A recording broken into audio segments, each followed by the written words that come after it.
I'm Joe from Edinburgh, and I'm one of the first volunteers that came here. Barnabas sent me a message on Workaway, and he didn't have any reviews at the time, so I wasn't sure, but then had a Skype with him and he seemed like a lovely dude and a really interesting project, so I thought I'd come along. Here for 2 weeks, and it's really interesting, this place.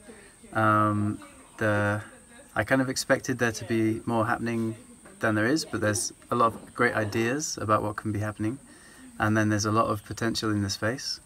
But the area is an abandoned school, and nature is quickly reclaiming the space, which is quite interesting, and it's good to go around and practice your eco-construction or your sustainability sort of forest gardening or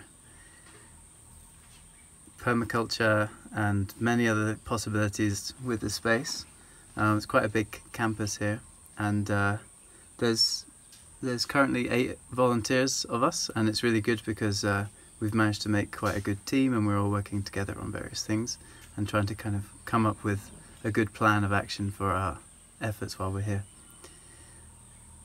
One of the things I would say is that Barnabas is very hands-off with his volunteer management, so it's quite important to be quite driven or self-directed when you're here.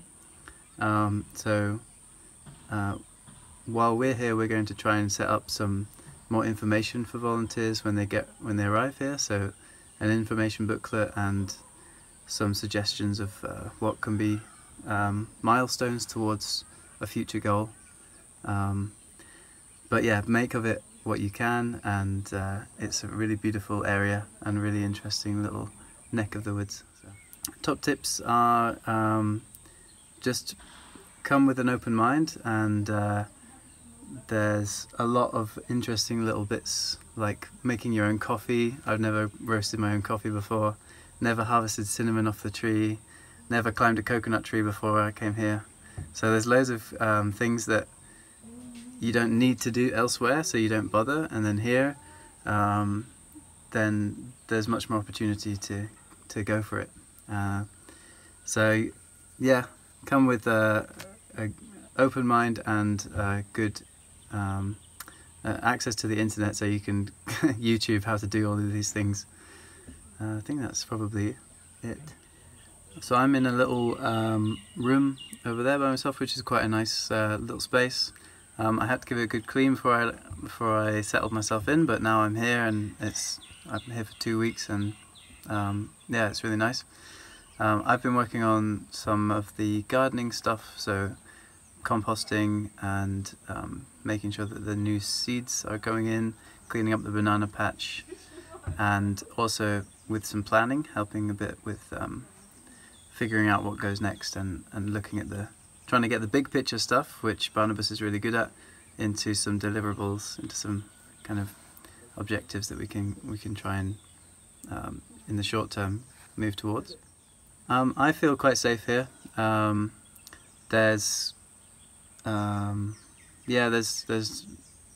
not really that many people around in Elagiri at this time of year. I think it's actually a really good time of year to come here.